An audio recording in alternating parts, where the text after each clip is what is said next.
Shadow Talk.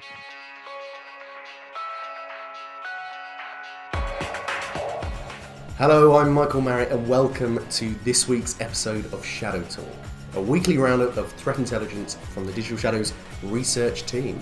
In this week's episode, the world goes crazy for Spectre and Daniel Craig hasn't even had to take his kit off. Routers on standby for another Mirai, that's Satori, and there's new hacktivist campaigns such as OpNetNeutrality. All this and much more in this week's Shadow Talk. Wow, what a way to open your account, Michael Marriott. Here in the room with me is Mark Tibbs, our Intelligence Development Manager. Hello, Mark. Hello, Podcats. Hello, Simon Tame, our Intelligence Analyst in Residence. Good day. So we should start off with the big story of the week, Meltdown and Spectre. Quite, yes. Well, only a few days into 2018 and the security community is already melting down to the looming spectre that nearly all computer devices contained fundamental flaws in their microprocessor chips. So we saw some security researchers revealed on Wednesday that they developed not one but two exploits to take advantage of those weaknesses that allowed access to memory information held in the most privileged area of an operating system, the kernel. So what could this be, like passwords? Yeah, so the exploits themselves are called Meltdown and Spectre. They've got their own customary logos and names, but they could expose sensitive data such as encryption keys and passwords, which are, this is essentially troubling news for computer users and definitely bad news story for the chip manufacturers themselves. A very impressive bit of research and one that has kind of rocked, I guess, the computer security world mainly because it affects nearly all known processors, and I think that's because it is all now. Because yesterday it was, or on Thursday I should say, it was excluding Apple products, but that's changed as of today. Apple came out and said that they were affected also this morning. So yeah, nearly all modern processors at risk, including those produced by Intel, AMD, and ARM. All very interesting. Theoretically, how does it actually apply in the real world? Like, what should organisations be concerned about? What will actually happen? So I think those are the key questions for anyone that runs an enterprise. And I also think it's not one size fits all. I think it depends on risk appetite. But these are local code executions. So you need in order to be able to use them, you need to actually be on, have access to someone's machine or be on someone's network. Yeah. So really, that does sort of decrease the kind of severity of the bugs or the application, the way that they can be used. What we'd expect to see is them being used as part of a more sophisticated sort of a longer term attack, or as part of getting into a targeted attack. I guess I don't think it's going to be something that is going to affect everyday users from now. It's something that is possibly going to be used, to get to the crown jewels. But in order to get there in the first place, you're going to have to overcome a lot of other defences like firewalls and antivirus. If somebody is really interested in patching this and resolving this particular risk, like what measures would they take? What's available for them? So patches for Meltdown have been released by Apple, Amazon, Microsoft, Google, and others as well. But there aren't any specific patches for Spectre, and actually complete mitigation for it requires hardware fixes. In fact, some of the mitigation that's been released by the US CERT, and I think the Carnegie Mellon CERT, has said the only way to really truly mitigate the risk of this is throw away all the things. Yeah, is to basically replace your CPU, which obviously is not a practical thing for very large enterprises with hundreds of thousands of computers in their estate and possibly millions of microprocessing chips. That's not something that's going to be quick or cheap to do. So it's just completely impractical. So I think ultimately, if you are running an enterprise, you want to definitely patch. You have to look at the vendor's patching advice and their mitigation advice, and you want to follow that for sure. Should you escalate this in terms of severity? I don't really think you necessarily need to. I think possibly it's one that can just be included in regular patching cycles. Yeah. Well, I'm interested in how criminals are making use of this. Are they going to how quickly they're going to get their hands on these exploits. Are they going to be sold online?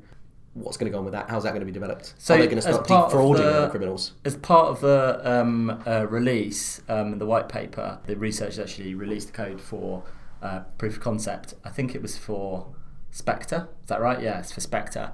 And one of our analysts here, one of our security engineers, actually recreated it and showed that it was possible. So is it actually possible to do? Theoretically, it's possible. It's out there. The code's out there. It can be used, but will it be weaponized by threat actors? We haven't seen it. We've not seen it used in the wild yet. One thing we have seen is we saw someone talking on an IC channel and providing a screenshot of a shop reportedly used by a group called the Shadow Brokers, claiming to be selling these exploits for, I think, was it $8,900.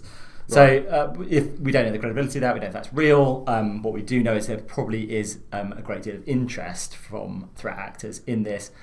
But has it been weaponized? Has it been weaponized? Is it as useful as Eternal Blue, the ones that were used for WannaCry? Absolutely not, because it doesn't allow remote code access. It doesn't allow someone outside of a network to get in there and do the badness, or steal the information. Well, I think the mining crews on chat rooms have been very nervous about the implications of the patching and slowing down the machines that they control. But they've convinced themselves it's actually fine now. In fact, Manero mining is actually something we'll be coming on to later on in the pod, so stay tuned for that. So another example of something being made public that could be used by threat actors we've seen this week also, which is the release of the Satori code. Simon, what has gone on there? Well, the story is that exploit code being used by the Satori botnet operator was leaked publicly online recently, so that enables other threat actors to incorporate it. So to give a bit of context around this, the Satori botnet is an Internet of Things botnet. It's actually a Mirai variant, and the way it was being spread back in December when it was discovered was by a at the time 0-day exploit for Huawei routers, home routers. So this vulnerability that was exploiting CVE 2017-172.15 affects the universal plug-and-play protocol. So what it allowed the malware to do was essentially act as a worm, exploit a router or device, and then move on to others and gain control over them. So I think it was over 200,000 devices back in December that were found. So this is in order to allow anyone to build a bigger botnet. Build a botnet. And then what are they going to do with this botnet? Like Mirai obviously was used to launch DDoS attacks, but what's this one? So this is the major gap with this, is it's not actually been used for anything malicious that we know of at the moment. Unlike Mirai, which obviously had that sort of devastating effect on dying DNS, this one hasn't actually been used for anything. And it's similar to what we've seen in the past with the Reaper botnet as well, which was another IoT botnet which was discovered by researchers, but hadn't actually done anything malicious, or they hadn't seen it being used for anything malicious. So while this could be used for a range of functions, spam, DDoS, all that sort of good stuff, it's not at the moment, and it really depends on the intent of the operator behind it, and also anyone who adopts this exploit code and tries to build their own botnet as well. Because we've seen, Mark, people don't necessarily build up botnets to use themselves. You can diversify within the criminal ecosystem. You can sell access to them. Yeah, I mean, this would be giving people access to, I guess home routers, is it? Yeah. So I mean, that's not that useful for selling, really, unless you're going to use it to launch attacks. I don't think. If it was a botnet that allowed you slave control of someone's computer, you'd be able to maybe keylog and steal information that way, and then use that to commit fraud or whatever like that. But a home router, what's it got on it? I haven't really got much good information on it. So, what's the use in that? DDoS? Yeah, just packs. I suppose probably that seems to be the most likely reason for it. Although it could just be someone's project, or there's a lot of researchers out there who are just doing things because they want to. The hacker's going to hack, right? Hacker's going to hack. So. I mean, talking of DDoS, maybe it's a good time to talk about the third article that we covered today, which was on a new hacktivist campaign. Activists generally are not that threatening, I guess, to organisations.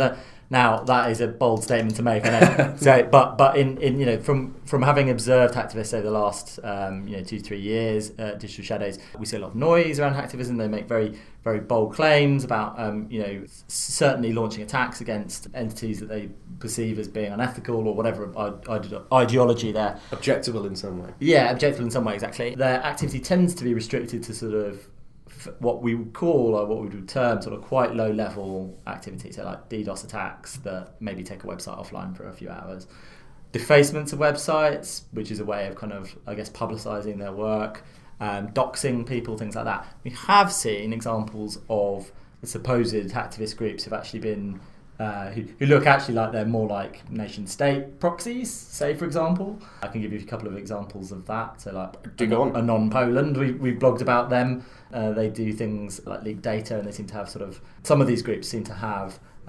much better or much more significant kind of capabilities than your traditional hacktivists. In fact, the Anon Poland example is really worth checking out to see how sophisticated they get with their tweets and kind of how they do that in bulk.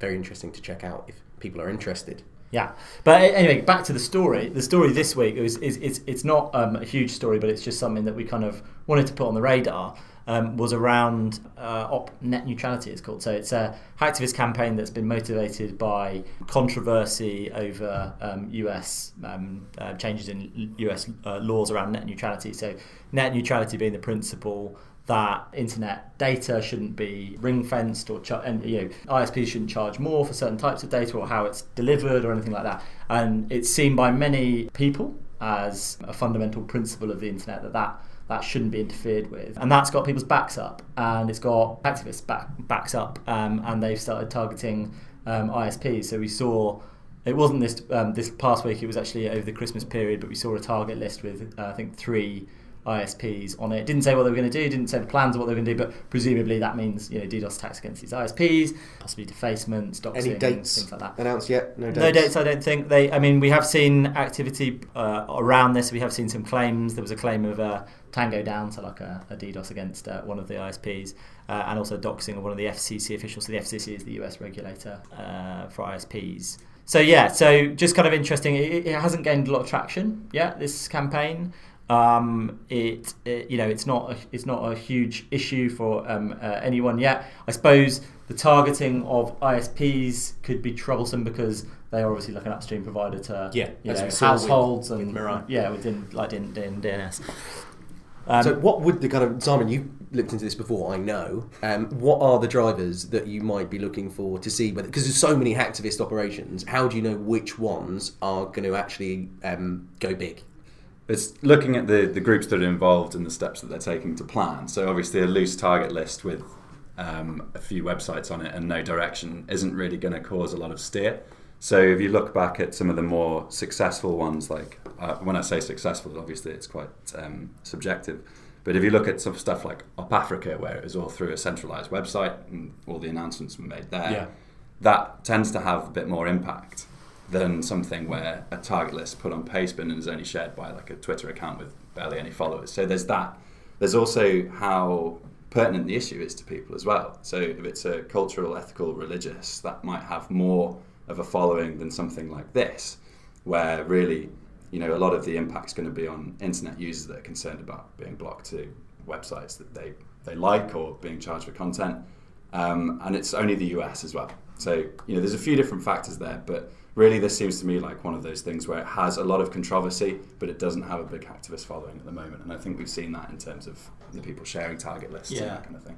I mean, actually, the only activity that I saw was from Anonymous Albania, which are not a well-known hacking group. Obviously, Anonymous are quite well-known. It's a faction of Anonymous. Don't know much about them. Cool. Other hacktivist operations in the news this week include actors affiliated with OpIcarus. OpIcarus. Is that flame being rekindled? That old chestnut. It's rekindled every month. So, I mean, if you take this back to the start when it was all about financial institutions, whereas now it's anything and everything, really. It's just splintered so much that people are just using the hashtag to I don't know, reference things that they don't like and conduct attacks against them. I really don't think cheese string. Did we do a piece of work that forecasted the progression of OpIcarus? Yeah, so we said that the most likely scenario would be a sort of complete fragmentation of it. Which is kind of what's happened so far, unless they get their act together. Absolutely. If you can hear that slight brass noise in the back, that's Simon blowing his own trumpet there of his forecasting piece. But it was a very good piece, so please, blow away.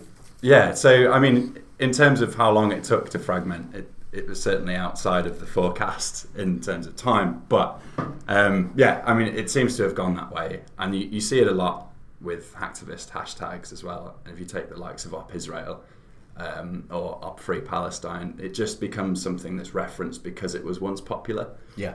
And it's used as a sort of a flag saying, hey, look, we're doing this and it's part of this operation, when really it doesn't have anything or much at all to do with what the original roots of it were.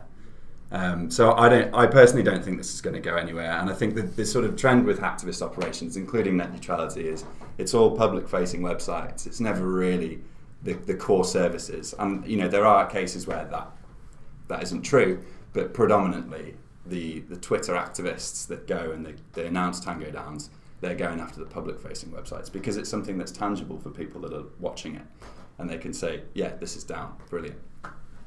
Great stuff. One to keep an eye on for sure. Yeah, I think that's the point, is that this controversy or this issue is really a hot topic, and it's politically going to gain some traction, we think, over the next sort of medium term, at least next, not 90 days, 3 months or something. We reckon it could be one that becomes more popular. Yeah, absolutely. We are almost at the end of the pod, but not before we quickly discuss Manero and all things mining related, which has been a big thing happening in the past week, but also in the past month. In December, I think we were looking into stats, we reported on 10 instances of malware that was targeting many systems looking to mine cryptocurrency. Yeah. In the past week, specifically, there's been the CoinHive Chrome extension for one extension that was actually using other people's computers to mine Manero. Yeah. It's a softer target than banking now, isn't it? So, and it's worth a lot of money, as we've seen with the increase in value of Bitcoin and Ethereum and all lots of other cryptocurrencies. It's becoming very attractive to cyber criminals to target cryptocurrency, target the mining of it, and also target the access to people's wallets. So you can get credentials to someone's wallets and they've got no two-factor authentication, then you're in and you can transfer that money out or whatever. So these these cryptocurrency platforms, or the use of them, is becoming much more attractive target for financially motivated cyber criminals, for sure. But it seems like Manero in particular, people are finding that easier to mine, and there are more opportunities than we previously saw with Bitcoin. I think I was on Dream Marketplace today looking at botnets you could buy, other people's infected computers that you could use to mine your own Manero, and it was $44 to buy, and nearly 2,000 people had bought it. Wow, which is quite a lot of people. Yeah. It's popular activity right now. Money to be made. I know Manero is becoming more popular with cyber criminals because it's the blockchain is not easily readable. It's not like open. Like you can't just read it. You've got to there's certain restrictions of being able to. Yeah, you can't see the actual amount that's being transferred, and the sender is masked and the recipient is masked in a much more effective way. But in terms of mining, I understand that it's easier to do. I don't really have any experience of it, but it's easier to mine than say Bitcoin. That is also my understanding, but I couldn't go any further than that. And that is about it. If anybody is interested in cryptocurrency fraud, we will be publishing a paper later on in the month, so do stay tuned for that. We'll also have a midweek podcast for that paper, so do make sure you download that one. Thanks everybody for your time. Thank you, Michael Marriott. You have been a fantastic host in our inaugural first podcast. Long may it continue. Thanks for listening to Shadow Talk. For more information on our research and analysis, please visit resources.digitalshadows.com.